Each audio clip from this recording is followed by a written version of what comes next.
Salom, siz Neko kanalidasiz. Bugungi videoda top 5 ta eng mashhur va eng ko'p tomosha qilingan anime filmlar ro'yxatini ko'rib chiqamiz. Videoga like bosing, biz boshladik. 5-o'rin Nafis so'zlar bog'i 2013-yilda ommaga taqdim qilingan anime eski bo'lishiga qaramasdan hozirgacha o'z aktualligini yo'qotmagan va hali hamon tomoshabinlar orasida katta qiziqish bilan tomosha qilinib kelinmoqda. Film rasman sevgi yoki shunga o'xshash murakkab tuyg'ularga bog'liq emas. Animeda Takao Akizuki ismli 15 yoshdagi maktab o'quvchisining hayoti aks ettiriladi. Qahramonimiz yolg'iz yashaydi. Takao poyabzal yasovchi bo'lishni orzu qilar edi. Animeda esa bu o'z yo'lini topish uchun ko'rsatilgan ramz edi. Bundan esa tomoshabinlarga o'z maqsadlari yo'lida qanchalik qiyin bo'lmasin, lekin har doim kurashish kabi tuyg'ular va tomoshabinlarga beradigan kichik motivatsiya edi. Ushbu film animatorlarga qoyil qolmasdan iloji yo'q. Comics Wave film studiyasi ushbu animeni ishlab chiqargan. Tan olish kerak, atmosfera va vizual uslub qolgan animelarga qaraganda anchayin kuchliroq. Film 47 daqiqa davom etadi va bu vaqt ichida bizga anime shuni aytadi: har bir inson yolg'izlikni his qiladi va bu abadiy emasligini va umuman vaqt haqida tushunchamizni butunlay o'zgartirib yuboradigan yagona anime film aynan mana shu anime ekanligini isbotladi.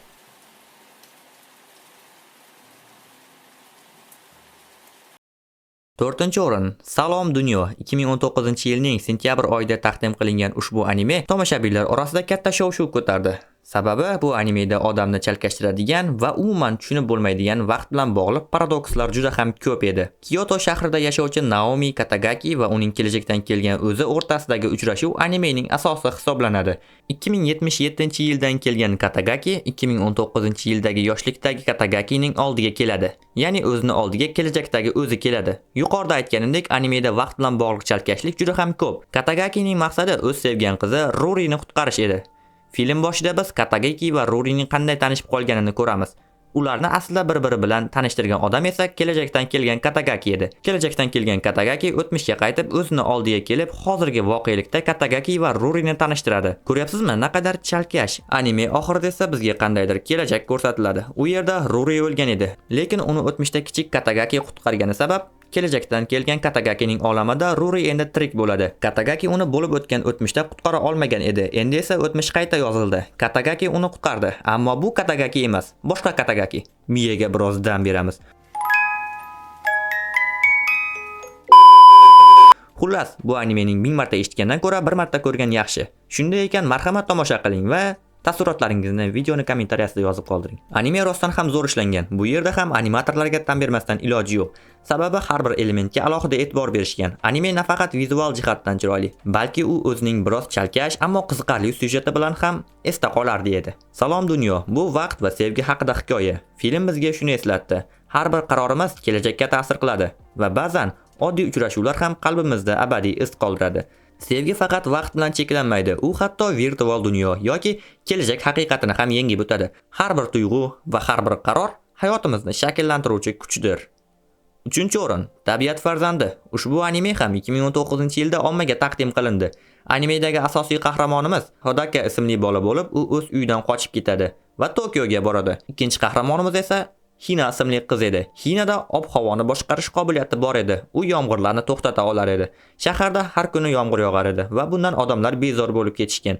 Hina esa yomg'irni to'xtata olar edi. Lekin bu uzoq vaqt emas. U o'zining kuchidan qanchalik ko'p foydalana olsa, uni tanasi shunchalik zararlanib ketaverar edi. Hattoki bu narsa o'limga ham olib borishi mumkin edi. Animeda ham shunday hikmatli gap aytilgan epizod ham bor edi. Havo qizlari ko'p yashashmaydi va bu Hinaga ham tegishli edi, chunki u ham havo qizi edi. Animeda fidoyilik va do'stlik ko'rsatilgan. Tabiat va inson, yomg'ir va ob-havo metaforik ma'noga ega. Tabiat insonga ta'sir qiladi va inson ham tabiatga. Video sizlarga yoqayotgan bo'lsa, like bosib, kanalga obuna bo'lishni unutmang. Bu biz uchun juda ham kuchli motivatsiya bo'ladi va shu kabi qiziqarli videolar kanalga ko'proq jo'nanadi. Shunday ekan, like bosing, kanalga obuna bo'ling. 2-o'rin Sening isming. Videoni tomosha qilayotganlar orasida ushbu animeni allaqachon ko'rib tugatganlar ham bo'lsa kerak, lekin bu animeni ro'yxatga qo'shmasam bo'lmas edi. Anime 2016-yilning avgust oyida taqdim qilindi va bu filmda ham xuddi Salom dunyo kabi vaqt bilan bog'liqlik bo'lgan joylari juda ham ko'p. Anime juda ham qisqa vaqt ichida mashhurlikka erishdi. Sababi animening syujeti rostdan ham tomoshabinni hayratda qoldirardi. Filmda Taki va Mitsuha ismli qahramonlarning hayoti aks ettiriladi. Taki shaharda yashar edi. Mitsuha esa shahardan uzoqroq joyda. Lekin bir kuni ular bilan noodatiy holat yuz berdi.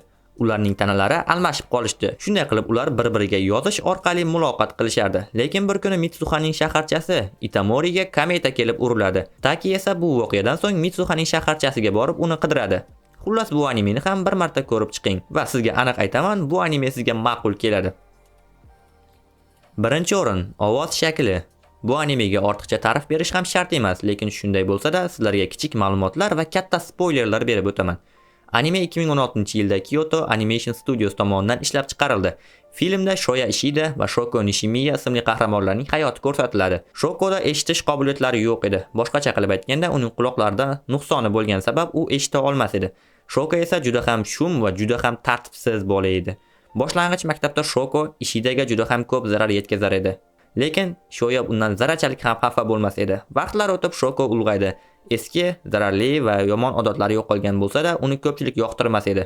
Yuqori maktabga o'tganda esa u bilan birgina bola do'st bo'ldi. Shoko vaqt o'tib Ishidani yana qayta topdi, lekin endi hammasi o'zgargan edi. Bundan keyingi bo'ladigan voqealar rivojini esa o'zingiz tomosha qilganingiz maqsadga muvofiq bo'ladi. Shunday qilib bugungi video mana shu yerda o'z nihoyasiga yetadi. Sizlarga qaysi anime yoqishini kommentariyada yozib qolding. Sizlar bilan qisqa vaqt ichida Neko bo'ldi. Keyingi videolarda ko'rishguncha xayr.